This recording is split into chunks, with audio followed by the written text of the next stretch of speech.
Welcome to the Pre-Health Pod. My name is Lexi. And my name is Natalie. And we're a podcast by students for students who are here to meet you wherever you are. Hey, Natalie, are you sad spring break is over? Hello.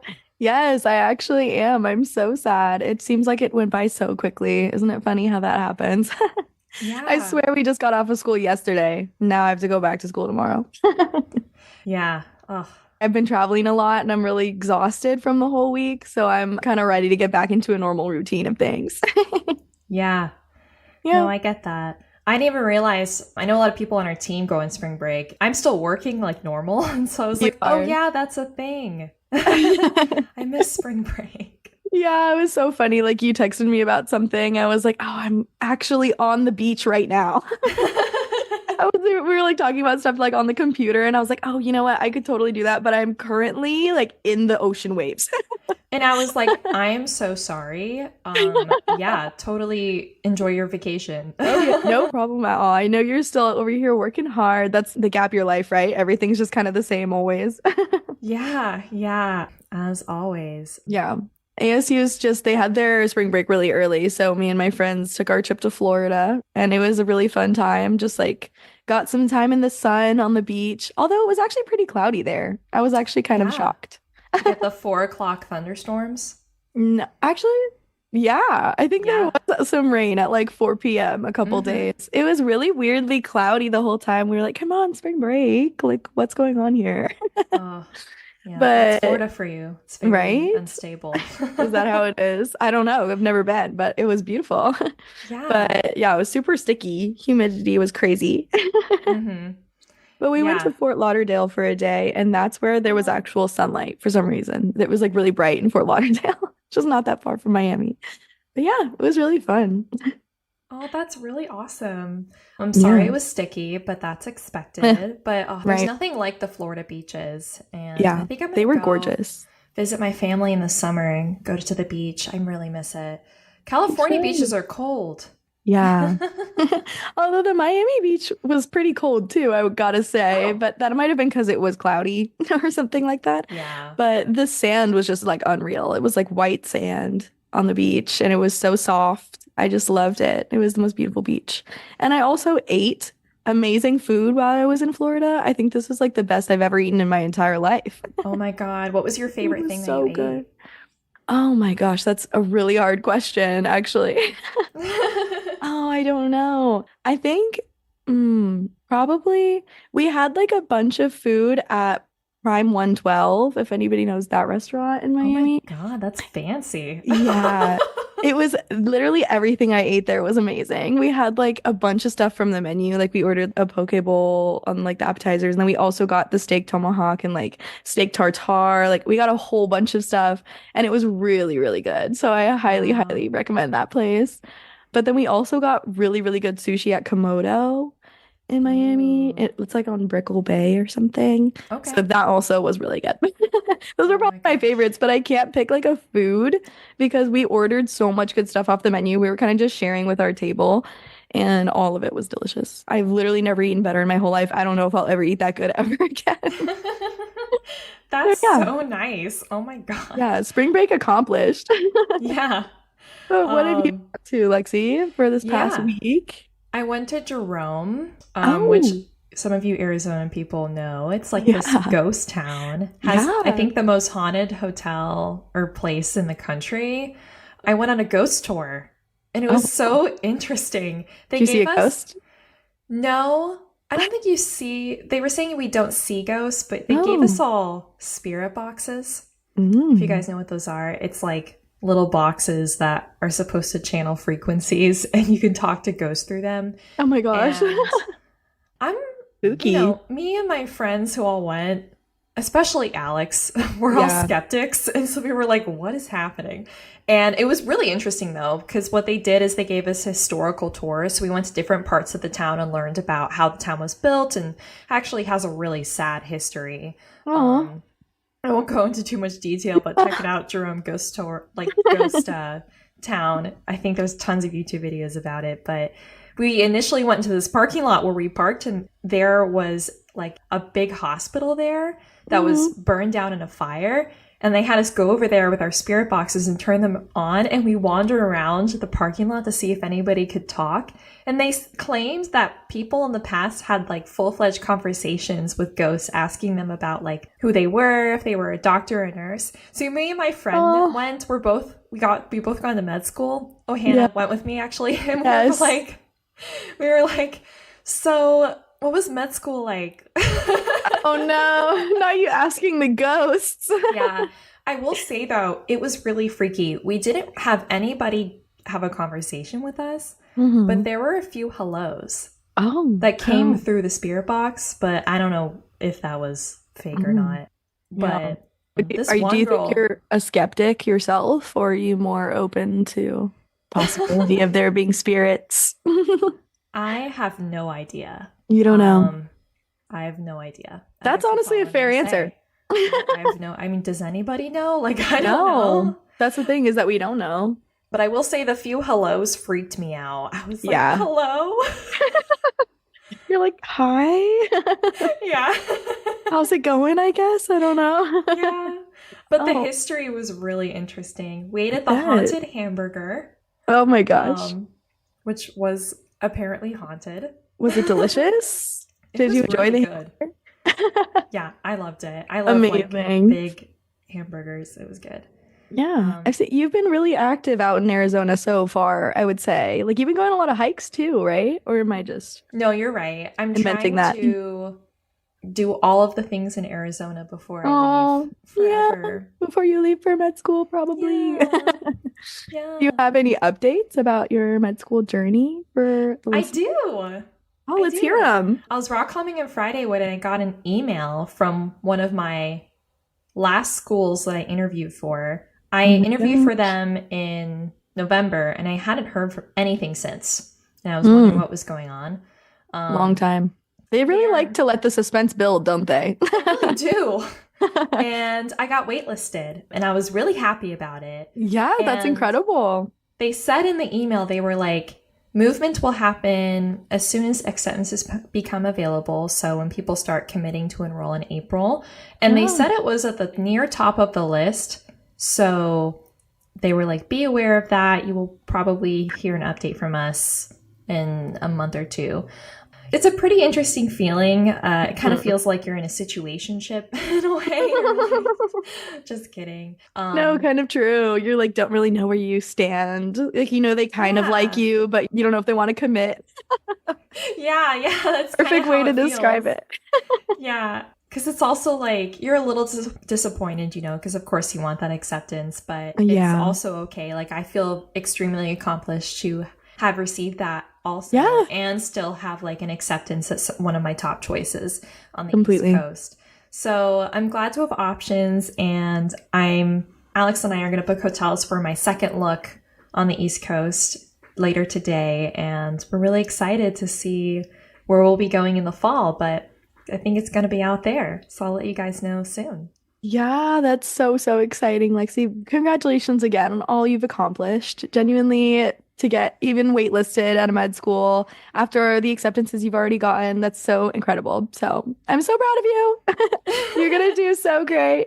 I'm really excited to see where you end up. I'm sure all of us are waiting to see eventually when you reveal. We're all on the edge of our seats, so. Yeah, me too. Many congrats, right? Right. Do you think that if you were maybe accepted into this next one, that there would be a struggle on deciding where to go? Yes and no. Alex told me that we would probably have to do long distance if I accepted the one that I was waitlisted at. Yeah, because he has a job, and his job limits him in the certain states he can live in regards to cost of living. So those are also some factors you have to consider when you're applying to medical schools. If you have a partner or a family, you know, where can your family also live and adjust? And I think the better fit for us, also so that we can stay together, will be on the East Coast. Yeah, I think that's fair. You have to think about your family as well, and your relationships. That's definitely going to be a really challenging part when I'm deciding where I want to go to, because I have my family all here and I really like being by my family, but sometimes you got to separate and do what's best for you. It's just one of the very hard parts of going to grad school. But yeah, Yeah. Thankfully, I got some time still. Yeah, for sure. And Natalie, you're in the unique position to be able to speak to many different medical students and people who've Yes, been through the process. And so are all of you very listeners. much. You are Exactly. absolutely free to reach out to us. Before we transition to our episode with our guest speakers today, who are two medical students from MedSchoolBoiz, that famous, awesome Instagram, TikTok account, MedSchoolBoiz, if you want to check them out, that's their @ I wanted to give a quick update about the podcast. Natalie and I were chatting, and we're so grateful for all of you who have followed us along these past several months and has watched our podcast grow. We have grown a lot, and we're really excited to see what the future holds as I move on to medical school and Natalie continues her process in the pre-medical pathway. We're adjusting some things. For example, there are some people interested in sponsorship of our podcast. Yay. So to organize our podcast a little bit more and determine the future of our growth, Natalie and I will be taking a hiatus off the Pre-Health Pod for about a couple months or so. And Alex, actually my boyfriend, is going to come on and help us produce the podcast a little bit. So that's pretty exciting. Yeah, really exciting things coming up. It's going to be great. So don't worry, we'll be back on all of your favorite podcast platforms at Pre-Health Pod. You can also check us out for updates at prehealthpod.com or on our Instagram at prehealthpod. But for now, this will be our last episode for the next few months, so I hope you enjoy.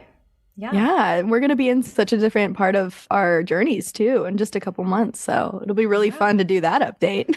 Yeah, I should know where I'm going. Yeah. Maybe. We'll see. So yeah, that's pretty much it. Let's go ahead and transition to the MedSchoolBoiz. Yeah, let's get it. All right, welcome back. I'm so excited to have the MedSchoolBoiz join us, just two medical students from their many MedSchoolBoiz that they got on the team. I'll do a brief intro before I introduce them, but MedSchoolBoiz is a group of Texas A&M medical students who create social media content via TikTok, Instagram, and YouTube through trendy videos, skits, pre-med advice, and educational content.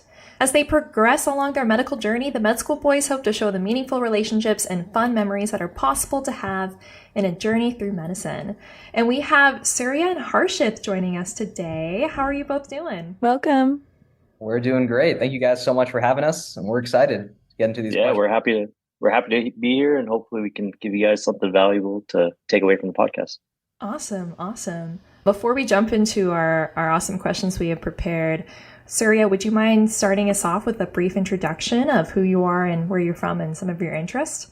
Yeah, of course. So obviously my name is Surya. I'm the son of two Indian immigrants that came here in the 90s, but I was born in Los Angeles, California. However, most of my childhood I've grown up in Texas, suburbs of Houston, kind of North Houston. And I've pretty much been here my whole life.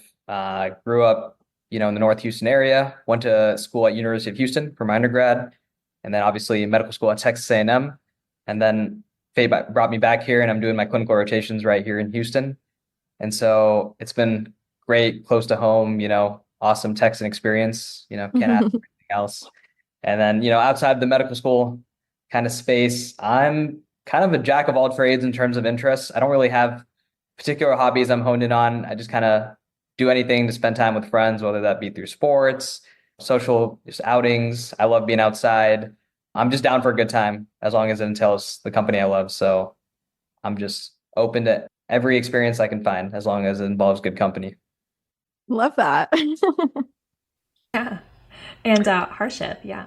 Yeah. So my name's Harshit. I also go by Harsh. And just like Surya, I'm also a son of two Indian immigrants who came here in the 90s. And I spent the first half of my life growing up in the Northeast. Around when I was like 13, I think it was like middle school. Moved to North Dallas in Texas. And yeah, pretty much just been here since then. I went to undergrad at UT Dallas, did my bachelor's in biology. I took 2 gap years before starting medical school. And then during the gap years, I worked as an EMT, and I also did some neuroscience research. Now I go to Texas A&M for medical school, and I'm on the Dallas campus, a third-year student. I'm still kind of undecided on what specialty I want to do. But in terms of hobbies, I like sports, I like video games, and just like Surya, I like a good time. So any activity that will lead to that, I'm down. What kind of sports do you both like to do? When you both mentioned that. I played tennis growing Oh. up. I think Surya did as well. We actually Yeah, we found I some was time. I was a tennis player. I was a basketball player until my growth spurt only hit a certain point, and then I realized the NBA and those dreams were not meant to be. So I play for Aw. fun. I play for fun now for sure, but definitely basketball, tennis, and football. Again, anything that my friends are down to do, I'm down to give it a shot. Amazing. I've been playing a lot more ultimate frisbee lately. Yeah, I That's actually a fun played one. Ultimate for a hot minute in college. I love that. I had no idea it was so like the Intense. structured. Oh yeah, Yeah, Like I it's pretty used to intense. play Ultimate in high school, but it was like with friends. There was no like specific lineup that you had to do.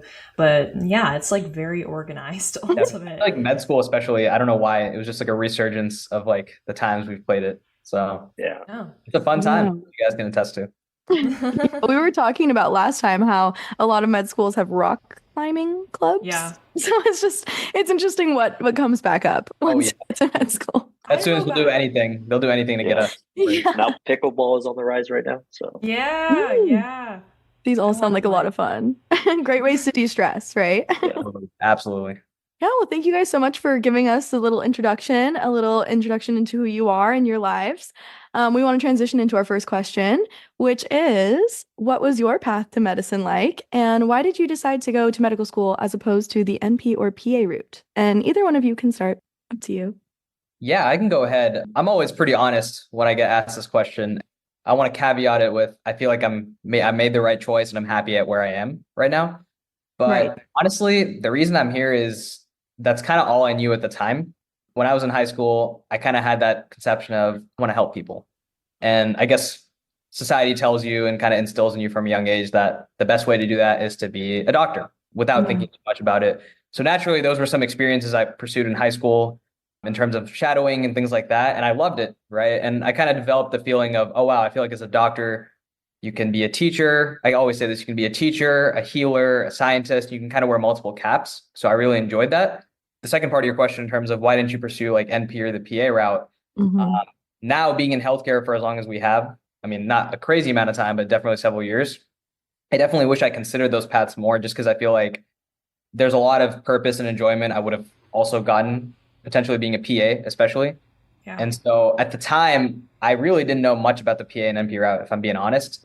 That's kind of why I pursued the medical journey. And I'm very grateful and fortunate to be where I am, obviously. And I'm very happy I made that decision. But I say that because there's a lot of students out there that think of just doctor, nurse, dentist, and like don't really expand those options. So I always mention that just because I feel like those routes are great options for people who want to consider them, right? For whatever reasons they have. So that was kind of my journey to medicine. I had some experiences in high school, kind of went along college and undergrad, just keeping that in mind. I just felt like, man, I feel like this career path, although like people say it's limiting in terms of the sacrifices you have to make, which is true to an extent, I just felt like as a doctor, I could wear multiple caps and pursue a Yeah. lot of different opportunities beyond just clinical medicine. And so that's kind of my journey through it. Obviously, I had a very traditional path, which Harshit will probably contrast that with his. I went to U of H for undergrad, did my 4 years, went straight to med school. I had some good experiences along the way, which we can touch on later, but I feel like Harsh can probably shed some more insight into a more exciting route there. I don't know about exciting, but I think your route is pretty exciting too. Really But- hyping him up there. Yeah, for me, the reason I chose medicine is I guess it all started when in middle school, me and my family, we went on a family vacation. And I don't know if you know this story, but basically there was this painting above where my dad was sleeping, and the painting fell and onto my dad, the glass like shattered. He had like lacerations all over his body. As a middle schooler, this was pretty frightening. My mom, and no one in my family is in medicine. And so when something like this happens, it's very anxiety inducing. And it wasn't just, the initial injury. So my dad, he's a computer engineer. So he constantly coding and typing. And one of the main injuries he had was he had a laceration in his fingers and it severed one of the nerves in his fingers. And so that affected his ability to work. Even to this day, like he has like a little bit of numbing and tingliness in that finger. And seeing him go through that whole recovery process of getting surgery or going to the hospital first, having the bleeding stopped, then having to go through surgery and then the whole like PT and recovery process afterwards, it just was a very anxiety inducing event for my family, just because we don't know anything. We literally, like, at that time and point, like, I couldn't even tell you the difference between a heart attack and a stroke. Mhm. So I think that was like a major factor in pushing me toward at least a healthcare profession, because I wanted to gain that knowledge so that I could help other families kind of like mine who may not be in the know of what's what and how to kind of navigate these kind of issues. And so that's what kind of led me interested to the healthcare field. And then kind of like Surya, just doing different things, like getting exposure to like, I was like a farm tech for a little while. I was an EMT. So I was kind of wanted to be an EMT so I could be like the paramedics that help my dad. And then I kind of wanted to be, now I want to be like the doctors that kind of help my dad recover long term, right? Yeah, I think in summary, that's kind of why I'm doing this, kind of for the pursuit of the knowledge. And on top of also the intrinsic desire to just help people when they need you the most. I like how Surya mentioned like not knowing enough about the other routes, like PA and nurse practitioner. I think I was also in a similar boat where knowing this information now, I don't think I would have changed my decision, but it's something I do tell to other people in that position where maybe they're in undergrad or high school. I do like to tell them, like, I'm like, hey, like really research these other options and know what they do on a day-to-day, because you might actually be really interested in being a PA or nurse practitioner. And yeah, I mean, that's, I hope I covered You're it. right. No, absolutely. And Harsh, you and I have a little bit similar stories and paths to medicine, centered around just wanting to help your family and guide your family in medicine and help them ensure they get the proper care. And I think sometimes like having a doctor in the family makes such a huge difference for your family members who are experiencing, especially a serious illness. My father had a very serious mental illness, and my family really struggled with it and didn't understand how to get him proper treatment and care, which was a big factor for why I went into medicine, so I could learn more about especially his illness and helping my family. And unfortunately, my father did pass away from diseases like on top of his illness. But I think like centering around that intrinsic desire to help people that started from your family is so important and will definitely help make you an amazing doctor. So thank you so much for sharing your story. Absolutely. I didn't even know that, Harsh. I feel like next time I shake your dad's hand, I'm going to be looking at it and thinking about the story behind it. Yeah, you know all the secrets now. Oh, yeah. I really like that you guys both talked about just wearing different caps too as a doctor. I think that's really probably the most distinction between being a doctor and PPA is like just as a doctor, you have more opportunity to do different things. But I am really happy that I think that NP and PA routes are really taking off right now, because I have a lot of friends that are really interested in it. And everybody's starting to do a lot more research on the day-to-day lifestyle and what your life might look like in 10, 15 years.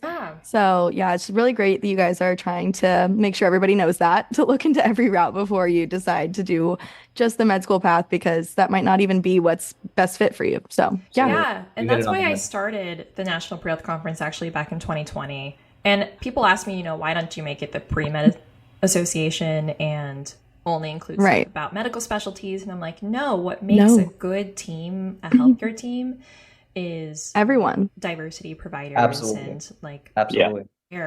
And including like PT and OT and PA and MP in my conference, so that people can also have different interests in these specialties. Every year I get like 80% of people interested in pre-med, but they also start checking off on my attendees like, oh, PA or OMP. And I email them. I'm like, don't forget to go to these sessions. I know you're really not sure about them, but just try it out. Maybe you'll have an interest that'll spark. So yeah, I'm grateful that you guys are sharing those interests with your peers. No, we're grateful to you guys. I mean, that's one of the appeals of when we were even wanting to partner with you guys and speak at the conference. We saw like the diversity in what you guys were offering. So that was really appealing for us, because although we were medical students and we obviously talk a lot about that, we are totally in agreement. I think it's important for people to get the full perspective if possible. Yeah. Awesome. Well, I want to talk about your day in the life as a medical student. I know you guys showcase that a little bit on your Instagram, which I love, but I want to ask, like, how do you manage to balance school, work, social activities, like sports and ultimate with content creation too on top of that. Yeah, I would say for me, I kind of have like a top-down approach. And so I try to have a kind of framework for how I live my life. And I think that's really important, right? Whatever values and ideals you have, I think once you have those in place, everything kind of falls in place. So for me, my kind of approach with it is, and I'm lucky I kind of realized this early on, maybe in my second year of med school, I've realized that, this journey is years and years and years of learning. And I think a lot of times in med school and a lot of competitive kind of environments like that, you feel pressure to just learn and kind of succeed in the moment. And, so much is coming at you so fast, right? And while there's certain expectations that you have to meet and those are tough, I felt that for me, I'm just like, okay, I'm going to be in this for years to come. I'm going to have a residency. I'm going to have clinical rotations. I just need to make sure I'm doing my day-to-day properly. And so for me, especially in med school, I was really bad about this in undergrad, but I always try to study a little bit every day, and I have that as like, no matter what, I'm going to do 10 U-World questions or 20 U-World questions. And I'm only going to spend 1 hour here because for us, our clinical rotation schedule is busy. And I definitely don't want to miss out on other things. And naturally, you're going to miss out on things some days, right?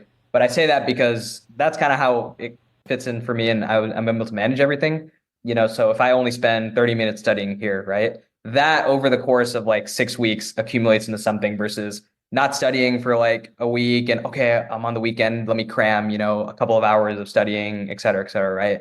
I feel like that lack of consistency, I guess is the best word to say it, kind of makes things tough. So for me, I always make sure I call my family or call friends. I do that probably every day for at least like 20 minutes, which people look at me like I'm crazy, but I'm like, we have time to eat, we have time to shower, we have time to poop and pee. I think we can spare, like, I know it's tempting to like talk for longer, but it's like, I can spare 10 minutes to call a loved one, you know what I mean? So it's like a bunch of blocks. Each day for me, I kind of view it as like a bunch of blocks I've got to like stack up on top of each other. And if one of those blocks isn't there, the whole tower kind of falls down, right? So for me, it's a little bit of studying every day, a little bit of this every day. And obviously, there's some days where you miss out on one of them and it doesn't work out perfectly. But I feel like as time has gone on, I'm able to kind of have that consistent approach. And content creation and all those things kind of fit into it, right? And so for me, I've just got that as like my mindset. I'm not going to compromise those things. And it also comes with the fact that if I don't perform as well in this exam coming up, it's not going to define the type of doctor I'm going to be or the type of, physician I'll be someday, right? It's all going to come with time. And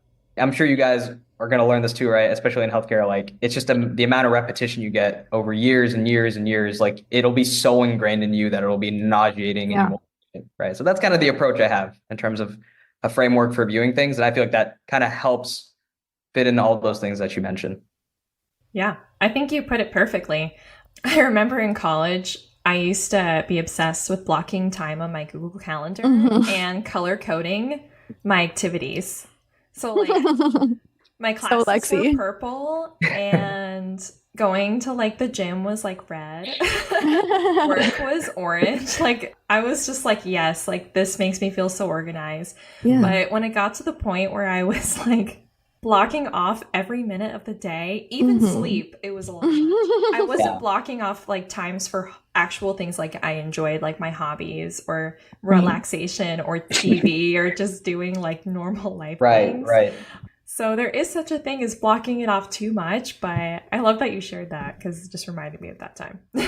Oh, and hey, it's like almost like a tug of war, right? You're doing it, and then at some point you're like, all right, I gotta reel it back. If I'm planning on my sleep, it's probably not the best for me. And so I think that's part of it. But you're figuring it out. And I think that's the thing. You got to give yourself that leeway to figure these things out. And it takes years. And honestly, it takes years. Like you have one system in place for undergrad, right? And then med school rolls wrong and you're like, okay, I gotta change things up. Yeah. But I don't know how Harsh does it. Harsh is, he makes it look really easy. Nah, no way. Yeah, I think it really just comes down to like your day to day in medical school can really vary. Based on what year you're in, if you're in pre-clerkships or clerkships. But ultimately, the way I approach it is kind of like goal oriented. So I think to myself, I'm like, what things do I want to accomplish this week? And some of those things will be academic things, like the number of lectures I need to finish to stay on track for my exams. Yeah. It could be the number of, I don't know, like maybe there's certain people I need to email by the end of the week to get some extracurricular stuff going. Maybe there's a certain number of content ideas that I want to dish out. Yeah, like those things. And it could also just be like fun things too. Like, oh, I want to like go work out for this amount of time, or I want to go see this movie or that. I like kind of look at my week like that. And then I kind of think, okay, like how do I divvy this up day by day? Let's do a little bit here, a little bit here, and then just try to like if I have 20 lectures for the week, I'll just divide that by 7 and then just know I have to do this much every day. And I like how Surya was saying, just being consistent. And even if you don't meet your goals every day, that's totally fine. I think that's totally fine. Like, I think as long as you're putting in a little bit and you're like pushing yourself farther and farther, I think that's the more important thing. I found on so many days that it's like 4 p.m. and I'm like, wow, I really haven't gotten anything done today.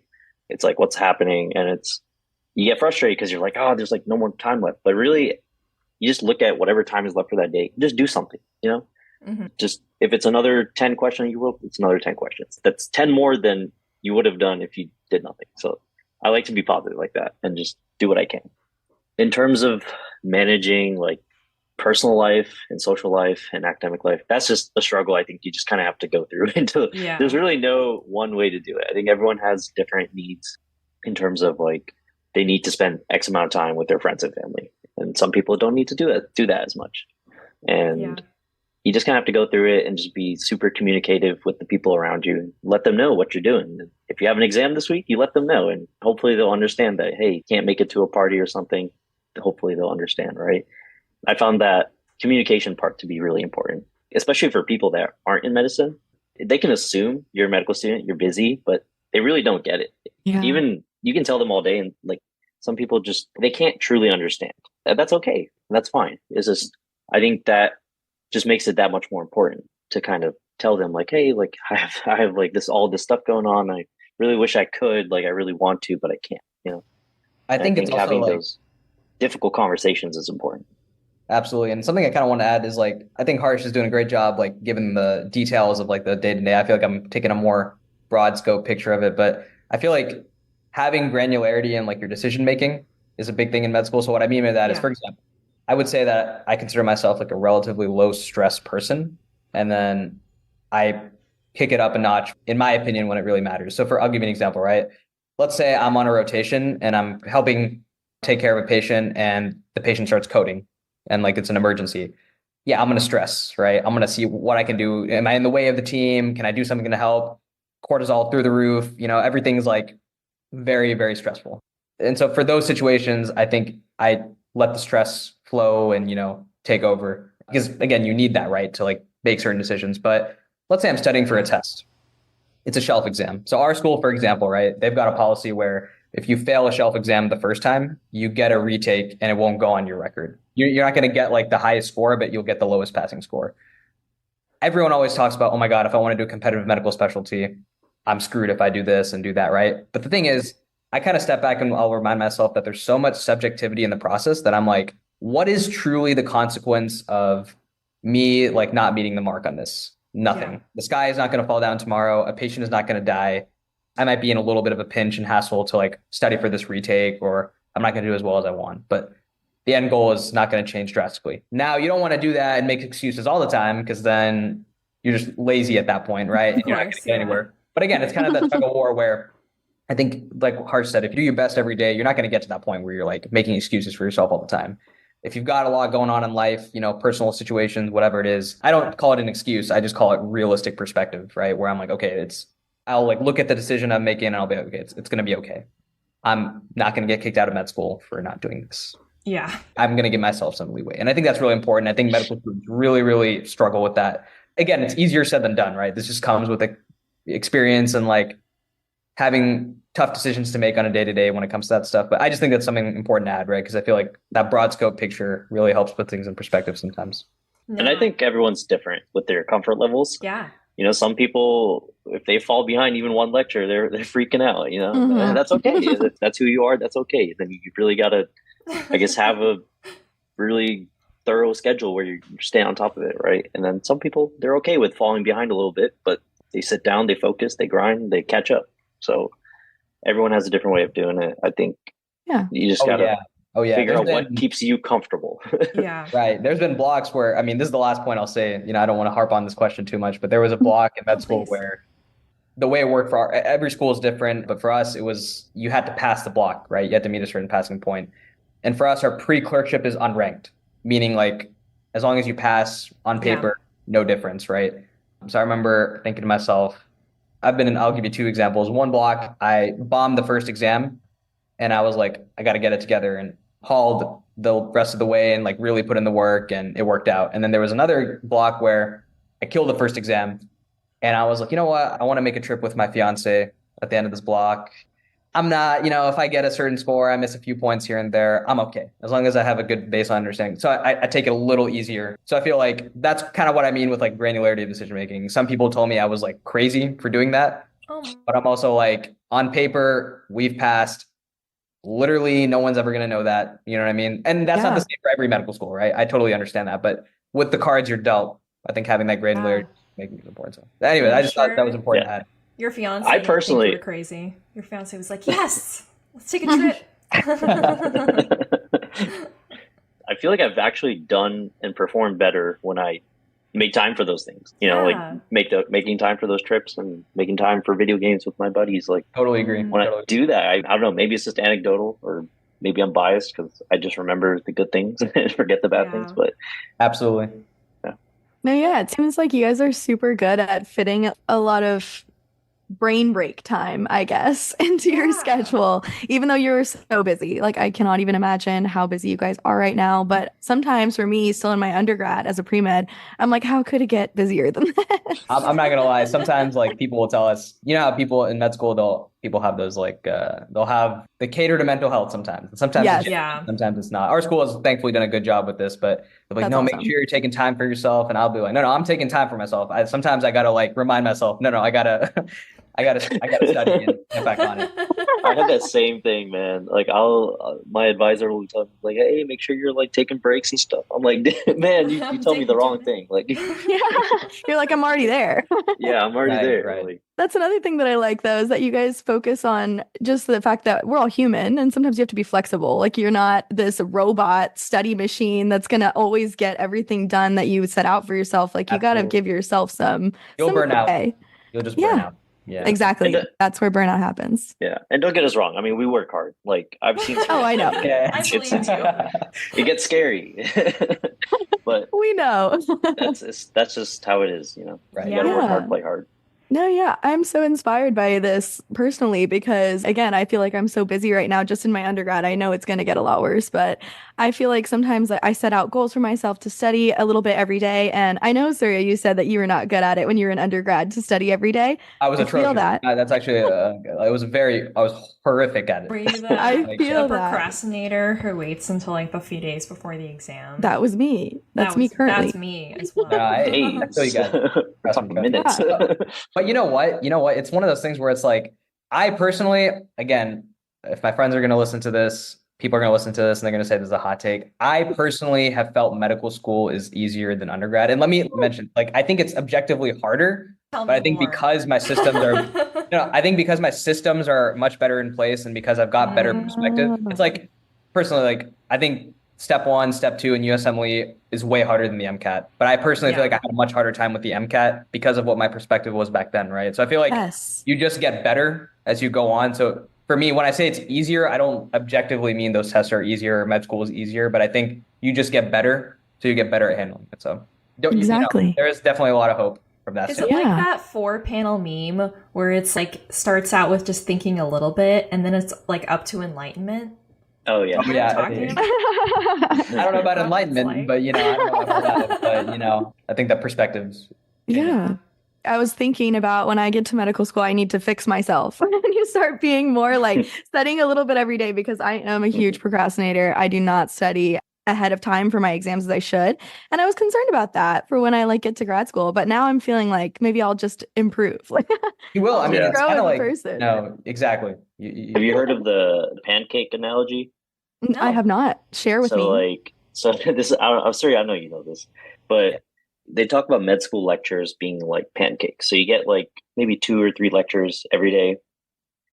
It's eating 2 or 3 pancakes a day. It's not terrible.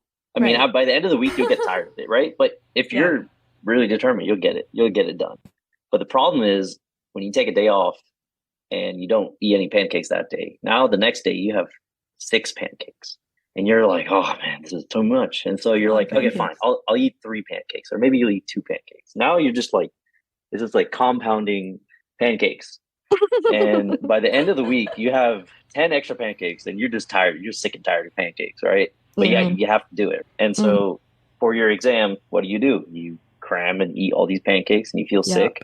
You Yep. regurgitate it on the test, and then you rinse and repeat. So if you keep procrastinating and you keep doing that, it eventually you get sick of pancakes, and you can Yep. never eat a pancake ever again. So I feel that. I feel like a more healthy way to approach it is do as much as you can every day without getting sick.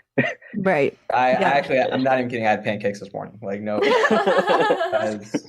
But yeah, What are no, the odds of that? yeah, great analogy. I think that's like, it's a great analogy to use. Yeah. Stay on top of your pancakes. Oh, I love pancakes. Yeah, I love them too, but it's a good thing for me to learn right now as I'm just about to start studying for my MCAT. So I think I'm going to take that into consideration Yeah. when I'm planning. Definitely. Again, show yourself some grace, you know? The Yes. MCAT is I get the purpose of it. They want to make, literally, Right. the schools just want to see, can this person like pass the board exams in the future? You know, Yeah. like our school, for example, they don't get too caught up in the granularity of the scores. It's like, once you reach a certain point, it's like, okay. Right? So, Exactly. Mhm. It's totally just that hurdle of studying Exactly. because I've I'm got- a procrastinator. So got to get through that hurdle of studying a little bit every day, not having all your pancakes the day before. yeah. But You know, that the actually, the MCAT really made me like. I think you're totally right. The MCAT was kind of like the first part of that training for like studying. school. You know what I Yeah. mean? Oh, yeah. I feel like I never really studied ever like I did when I studied for the MCAT. Mhm. When you're doing like a group, a certain amount of questions I needed to Right. get done per day, per week, and set it up all the way up until my MCAT date. And not only did I learn a lot about the content and like being able to succeed on the MCAT, but I learned a lot about how much I can do in a day and balance classwork, and how much I can do and still balance like my social life and hanging out Yeah. with my partner and going on dates and stuff like that. Absolutely. And so, as much as the MCAT was an exciting part of my life, it did teach me about Yeah. how to study appropriately. maybe an important lesson too on how to deal with FOMO. Yeah. I think this is where the dealing with FOMO begins, is studying for the MCAT. Yep. Hey, you hit it right on the head. You're bringing back a lot of memories. Yeah. I'm glad I will never have to do that again. Yeah, yeah. You guys are all lucky. You're already done. You'll get there. You'll get Right. You there. will. You certainly will. Mhm. But that brings us to our next question very nicely, actually, because I wanted to ask you guys, as somebody who is still in college, what advice you have for students who are transitioning to medical school from college and just preparing for that change of pace in learning. Because I know in med school, it's just a lot more information, a lot faster. So Yeah. how did you guys deal with that? And what advice do you have? I also want to add on, if you don't mind, Natalie. Yeah, no, go ahead. Especially for someone like me who graduated 2 years ago and is starting med school in the fall and has not studied in 2 years. In her gap years. And I'm like, I feel like harsh. I think this is great because I Yeah, think you Surya can answer Natalie's question well, and then I'll answer your question. yes, perfect. You go for it, Harsh. I feel like Okay. Oh, you want me to go? I thought you were going to lay the groundwork. Okay, but I'll do. I feel like you've got some good. Personally, the reason I say that is I've had this conversation with Harsh many times, and he's always given me good insights when it comes to Aw. it. I feel like he'll. Aw. So cute. lay the ground. I appreciate you, man. Yeah, so like just like you actually. So I took 2 gap years. I was also very worried about it going into medical school. Like, it's been so long since I've taken a test before. Like, am I prepared for this? You know, and luckily our school offered this program where it was called Med Camp, and they kind of ran you through the first 4 to 6 weeks of med school, but it like didn't count for a grade, and you just kind of do it, and then you take a test at the end. I take it seriously, but not like too seriously. I just kind of like did it and was doing it like as I'm testing myself kind of thing. Yeah. Looking back on it, I think I only did that just out of anxiety and just being worried, am I ready or not? Mm. I don't think you need it. I think you will figure it out. When you get to medical school, you will it'll be in front of you. You're going to have to tackle the problem of doing these lectures and Yeah. getting through things, and you're going to handle it. And I think it's one of those things where once you get there, you will figure out what works for you. And Okay. every school is going to be different. A lot of schools have these curriculums that some are more forgiving the first few months, and you have more time to adjust. Some are not. it just kind of depends on what school you're going to. For people that are for sure taking a gap year and they know that, I mean, during your gap year time, maybe you could do something clinical just for fun, or you could even get paid for your clinical activities. And that's some way to get some money while you're learning things, right? And it doesn't have to be like textbook learning, it's just more like world application learning. I think Yeah. that is something that actually really helped me. I think some of those things are kind of paying off now, actually, going into clerkship. And now it's like less textbook learning, more like in-person learning. So Yeah. I don't know. No, I think you that- definitely hit it right. I think that time And, off yeah. will end up paying dividends after you get past pre-clerkship. Yeah. I've been working in a derm clinic the past year, and I think I've learned more about medicine than I have my entire 6 years, like since starting freshman year. Like I used to work in ER for a while, but working in this clinic, they have me do a lot. Like I not only scribe for them, but I prescribe medications, call pharmacies, deal with insurance companies, talk to patients about treatments plans. And I'm basically like the one step to the provider. And I feel like I've learned so much about not just medicine, but like the business side of medicine, especially prior authorizations, which I work with a lot. It's been a very useful experience. And so, yeah, if you have the opportunity to take a gap year and do something like that, I think, like Harsh said, it's a great experience. Definitely. And I feel like, yeah, to his point, it'll really pay dividends in like your clinical rotations. There are resident physicians that I talk to that you just mentioned that, right? They don't really know much about that either. You know what I'm saying? Like there's so much that you're not taught so much of that in med school. It really comes with experience. And so a lot of residents really should be. Yeah, exactly. And schools, and our school, I give credit a lot to Texas A&M. They've done a good job implementing that in our curriculum, and our clinical faculty that we work with are super open to teaching us about that kind of behind the scenes stuff with medicine. Yeah. But I think Harsh really talked a lot about some of the study strategies and things like that. But to answer Natalie's question a little more, I feel like, again, this is going to come back to something I mentioned before. I feel like it's like that perspective setting, knowing what your goals are. For example, I'll do like a little, sometimes you do UWorld questions. They have like a little flow diagram of if this happens, you do this. And if this happens, you do that, right? Yeah. For me, if I was to do like a crash course with someone approaching med school, they're like, oh my God, I don't know what to study. How do I prepare? I'm so nervous, yada, yada, yada. I'm like, okay, are you considering potentially doing a very competitive specialty? Or are you, again, to keep it real, right? Or when I say competitive specialty, that doesn't mean like which one is more prestigious, right? So for example, like that's another clarification I want to make. It's simply what spots are remaining. So like dermatology, plastic surgery, there's not as many dermatologists and plastic surgery spots out there as like family medicine and internal medicine, right? For example, that's what competitive means. I think a lot of times, again, this is a side tangent. I feel like people have like a stereotype of like, oh, this one is more prestigious or this one is better, right? It's all supply and demand. That's what makes competitiveness, right? So that's a little caveat. So when you come into med school, if you don't know, that's totally fine too, right? But in the back of your mind, if like, okay, I'm really wanting to pursue a competitive specialty, it's going to change your approach.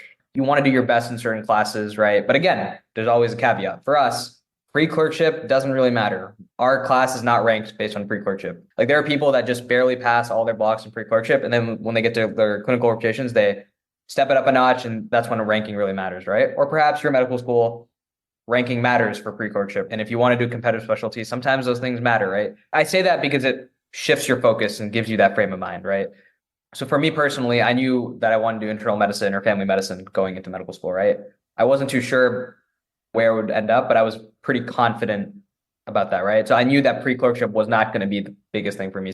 It was definitely really tough even to just pass with good margin and get through it. I feel like having that gave me a little bit of grace. It allowed me to have some grace for myself, right? But let's just assume you want to do something really competitive and you're like, or you just want to do well in general, right? How do you maximize it? I think the first thing you do goes without saying, you start talking to upperclassmen and seeing like how the exams are structured, right? People just, you want to work effectively. You don't want to work hard and like waste that effort, right? Smarter, not harder. Yeah, exactly. I mean, it's going to be hard work regardless, but something that we did is I would talk to upperclassmen and I'm like, okay, how are the tests structured? Like, how does it work? What resources do I study? And some of them would literally be like, hey, there's so much content, but actually the professors that have these lectures, these things that they highlight here, that's all they'll test you on, right? So at that point, it's like, okay, this PowerPoint's like 100 slides, their lecture is like 2 hours, but do I really have to go through everything? And sometimes they're like, no, the professors are really nitty gritty. They like this. And so, I'm giving you a bunch of examples and going all over the place, but I don't think people understand. Everyone's like, what do I got to study? You know, how do I do it? And people just want to blindly work hard, but really make your efforts fruitful. So for us, for example, upperclassmen would make Anki decks that they would pass down, right? And some of them would be like, yeah, literally, this is all the high yield stuff from the lectures. You know, if you do this, you'll be fine. So I'm like, okay, like, That's awesome. yeah. So like, if I was curious and interested in a topic that a professor was giving, I would watch the lecture. Some lectures, I'd be like, I'm not even going to watch this. Right? I'm going to look at the Anki deck. And so, you know, I didn't really give a clear-cut answer, but my whole point is make sure you step back, dissect the whole med school process for you, and ask yourself those questions instead of just blindly going into it and being like, okay, I got to work hard, I got to study. Oh my God, there's 15 lectures. I have to watch all 15 of these lectures. I have to memorize every single detail. It's like you maybe Sounds work, like me.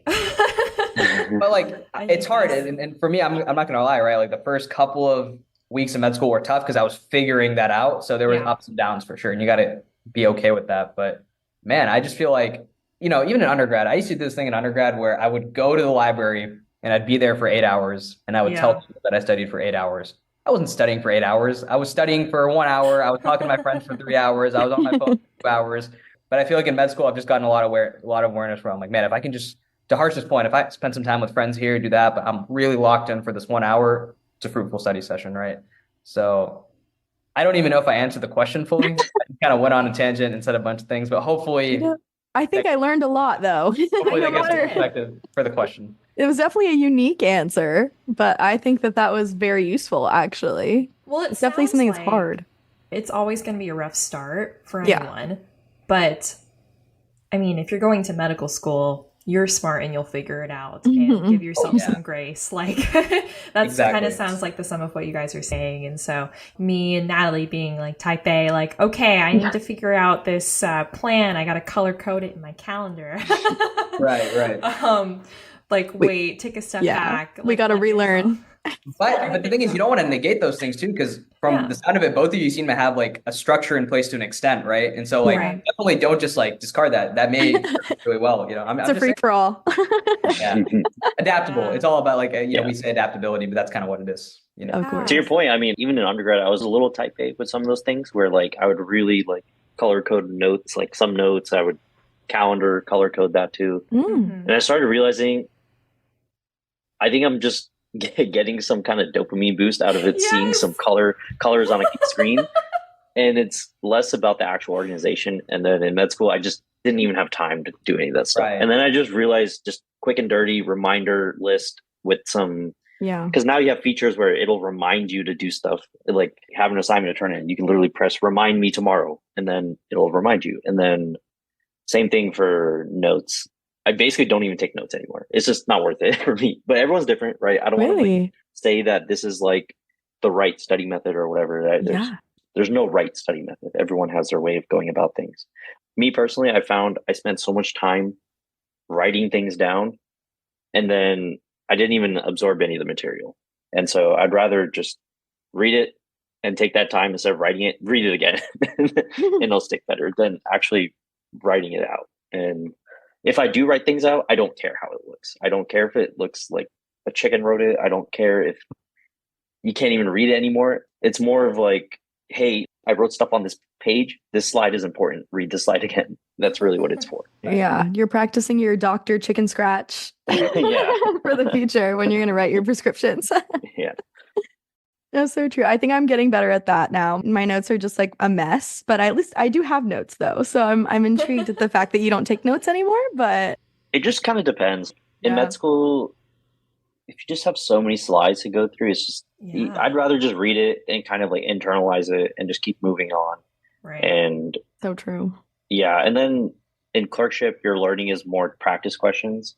And so on UWorld, what I do is I make like flashcards. I go to the question explanation. I'll turn them into flashcards. There's like a flashcard feature. But other than that, I don't really, it's just, you don't have time to take notes, you know?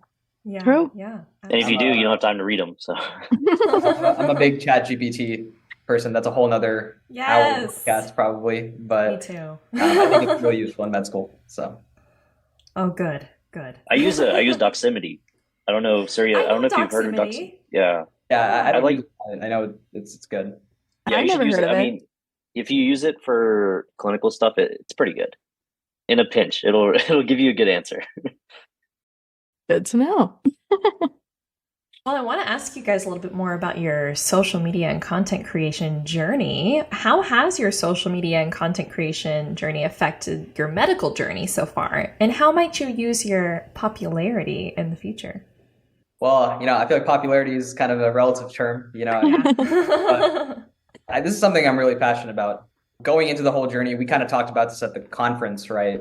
We didn't know what to expect with it, but long story short, we started it for fun, and it's become this platform that is a little bit of entertainment, education, inspiration, and all sorts of things. And I think it goes back to what I was saying earlier, where I want to wear multiple caps as a physician. And I think this is kind of one of those caps, right? I think I can't speak for Harsh, but I know Harsh will probably agree with a lot of this and add on some of his own thoughts. But I feel like the way we see our MedSchoolBoiz platform is we haven't even started yet, right? We're still medical students. We're having a good time doing what we can with it. Yeah. But as residents and physicians in the future, our whole thing is, social media. How is that going to look like in the future? Kind of a polarizing subject. For us, a lot of times we're worried about, okay, when we apply to residency, how is this going to look? Is this going to be something that people perceive badly? What is the whole social media narrative? And for us, we've had enough conversations with people, physicians in the field, older generation, younger generation. And this is kind of, at least the consensus I've arrived at, is no matter what your opinion is on social media, it's here to stay, right?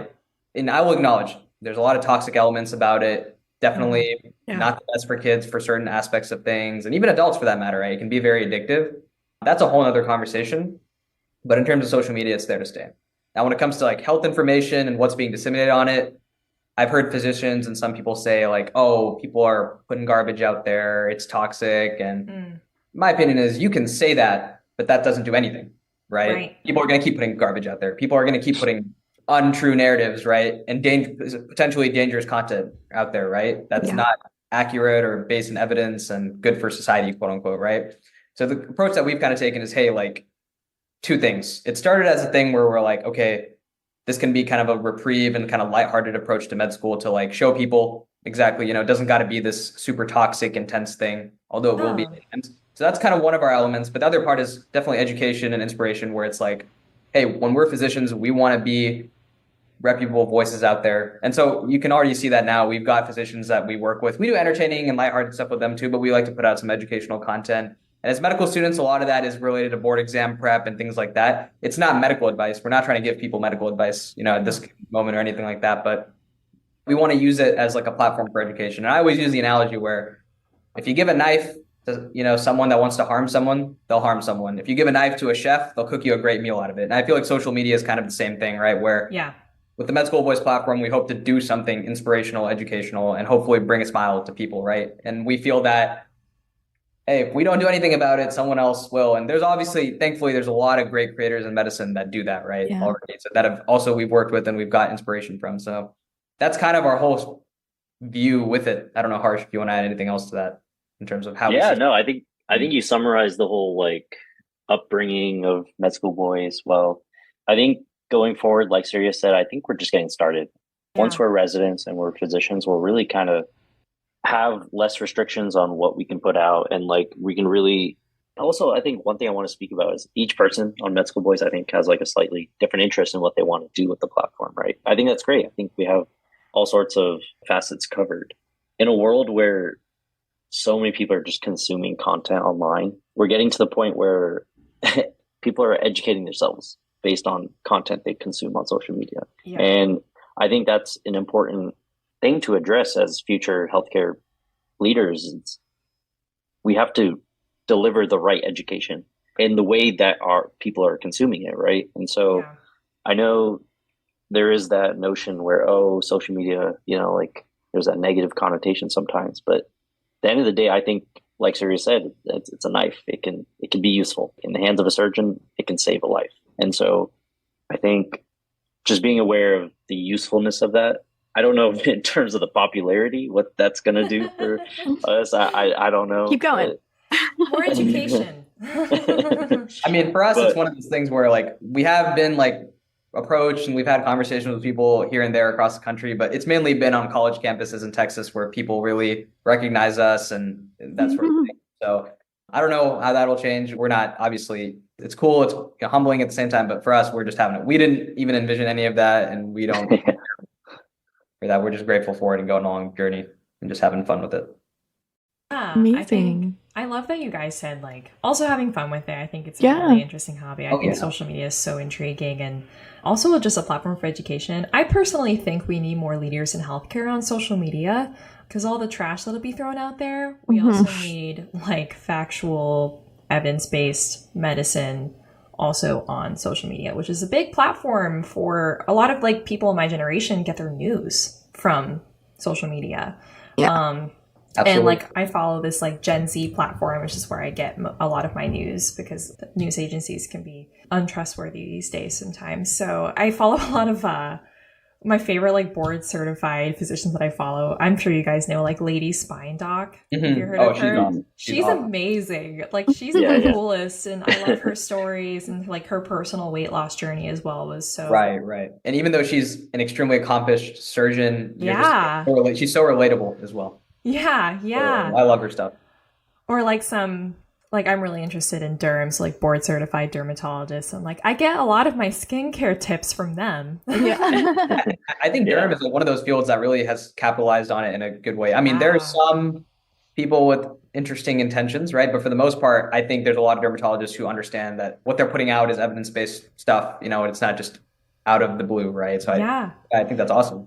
And then of course like Dr. Mike, you guys know, has just done an amazing job on Right, social right. media, like Yeah. being a voice for family medicine, producing evidence-based medicine. So I think it's here to stay. I For definitely sure. agree with you guys. And so I think it's something people should factor into. And I think also for a lot of businesses, if you're going to own your private practice, like social media is something you may want to consider. Absolutely. And so it is here to stay. I think one of the narratives that we've heard is people are like, oh, it takes away from clinical medicine, right? It takes away from the truest form of medicine is, right? Yeah.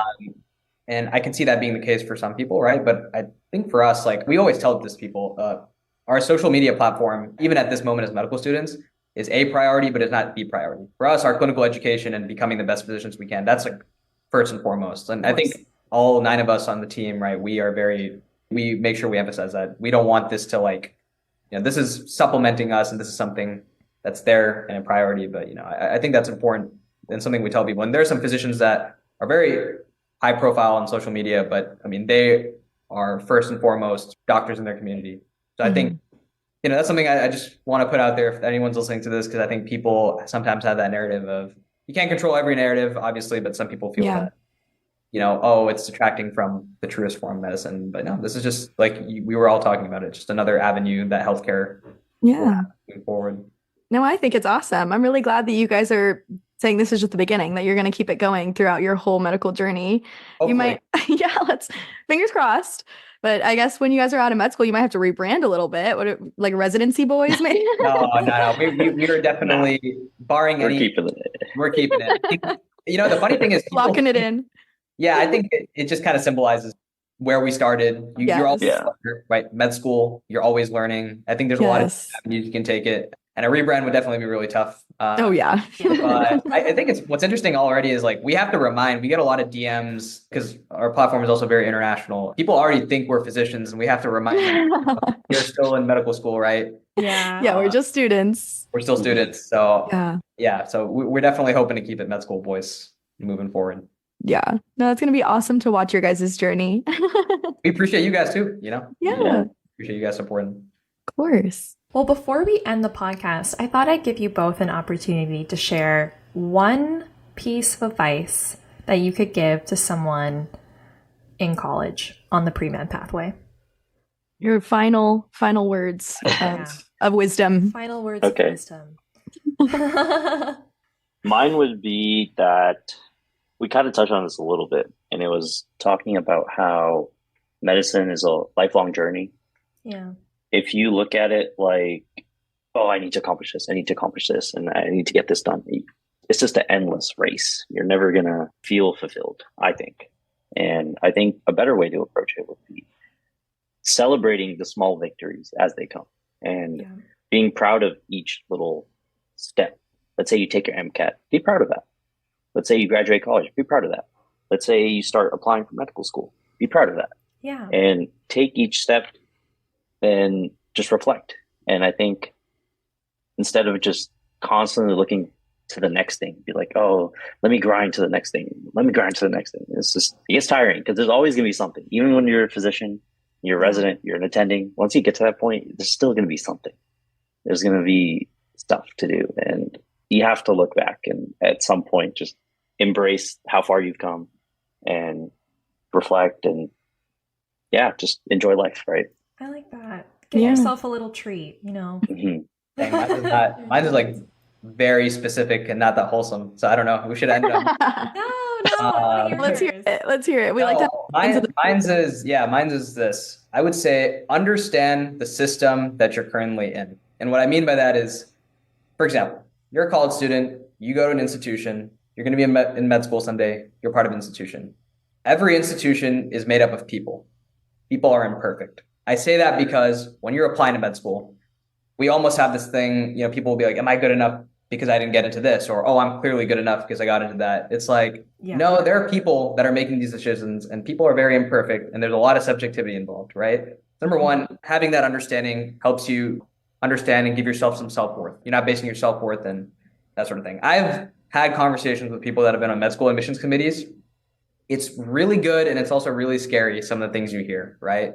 Yeah. It's like, oh, the vibes were just really good with this one, man. The vibes were super good. And then some people are like, it's like, really? That's how you're thinking? That's how you're selecting the first vibes? Yeah. Just solely vibes. Well, I'm saying vibes can be a good thing, but then there are some people, they'll have very specific criteria, right? Score cutoffs. It's like, really? So like if they're one below the score cutoff, they're not, you know what I mean? And I get it. Everyone's got their different things. I'm not saying what's right or wrong. I'm just saying you need to understand that because it'll help you have some self-worth. And then I said this before, but if you understand the system you're in, right? For example, it'll save you a lot of time and like give you the proper perspective to do what you need to do. I mentioned the medical school example, right?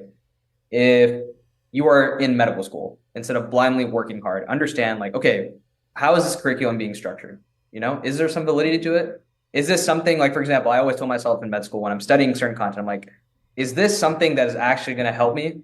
Or is this something I'm doing simply for a means to an end? And sometimes you don't know the answer because you're still early in the journey and you've got to have enough humility to like just learn it anyways, right? But there are some things, especially in clinical rotations, where some physicians are like, oh yeah, that's just something they test on step. You'll never see that in clinical practice. Don't even worry about it. Just stash it as a fact and put it in the back of your mind. And so I feel like having that perspective just allows you to go through life with a lot more confidence, especially in medical school, and just with a lot more conviction in what you're doing, right? So even if you're doing something, you can prioritize your time correctly. So I know that sounds generic and it sounds really, No, I think that's but perfect. Understanding what system you're in, understanding the people that comprise it, who's making decisions for you, who's selecting what, right? I think will give you a lot more control of your life. I always say this, right? When people apply to med school, they feel like it's so out of their control, which it is to an extent, but man, there's so much you can like restructure in terms of your perspective and mindset to give yourself more control moving forward. So just want that. Just question what's going on around you. Yeah, and people are you don't have to be a conspiracy theorist or anything, but I think like that stuff, it just gives you clarity. It tells you what's real. Yeah. Well, I mean, everybody's people, like society, like even people are leading politicians or celebrities. Everybody is just a human like you and me. Right. So yeah, I think that's a great perspective. Well, thank you so much, Surya and Harsh, for joining us on the pod. Oh, absolutely. I can't believe that was out. I feel like oh my God, 15-minute conversation. Yeah, we could talk for another hour, so we got to cut this off. We'll come back to another episode. We totally understand. Yeah. Well, before we go, I wanted to give you guys the opportunity to plug all of your things, anything's coming up or your channels. Absolutely. Yeah. So our handle is the same on Instagram and TikTok. It's just at MedSchoolBoiz, all lowercase, with a Z. Yeah. Boys with a Z. BOIZ. And TikTok, we do post on both platforms, but just something to keep in mind. Our Instagram is definitely our priority at this moment. We have just more of an international audience, more engagement. So definitely, please check out our Instagram and our TikTok as well. But our Instagram is something we definitely prioritize a little more at this given moment. And then we've got a YouTube channel as well. We're still growing. We don't have too much stuff on there. We've got some, fun videos, educational videos, some of our content that we've repurposed there. I think it's MedSchoolBoiz-MSB That's like the username. But if you just type in MedSchoolBoiz on YouTube, you'll see it. There's like, I think 1,200 subscribers or something like that. But that's something we're really passionate about moving forward. And I would also say we've got our website as well. And I mentioned the website one because it tells the audience a little about who we are, and we've got individual bios about ourselves, but we've also got like a panel request form, right? If you're part of a college or any organization and you feel like we'd be a good fit to speak at an event or something like that, there's interest forms there. So I think those are our main avenues right now. We'll see. Social media is always changing and it's adaptable. Yeah. So we've got to adapt as well, right? Moving forward. But that's kind of our plugs. Harsh, am I forgetting anything or? No, I think you covered everything. I mean, yeah, you just Google MedSchoolBoiz and everything should be there. Right, Yeah. right. You know, on Instagram, obviously we don't get to every single DM, but we do our best. So as long as you send us something that's reasonable and not out of pocket, we will respond. We will definitely respond. Yeah. Amazing. Hopefully TikTok doesn't get banned. So We'll see. Yeah, I was just reading that today, but Yeah. Hey, we talk about what's in our control. That's out of our control. Yeah. seriously. Yeah. even if it is, you just got to adapt and you just move over to Instagram or something. So true. Zuckerberg will love that. Hot platforms. Right. All right. Well, I'll roll the credits. This podcast is produced by Ari Rosenthal. You can find our conference on Instagram, Twitter, and LinkedIn at National Pre-Health Community. And you can also find our podcast on Instagram at Pre-Health You can find all of our events, including our next National Pre-Health Conference, Unleash Your Potential, at nationalprehealthconf.org. That event is May 18th through the 19th of 2024. And again, all tickets are free. We'll have Dean of Admissions coming about talking about med school, PA school, and potentially other specialties, so stay tuned for updates. And please like, leave a review, or tell one friend if you like their podcast. Thanks for listening. We'll see you soon. Bye. Bye.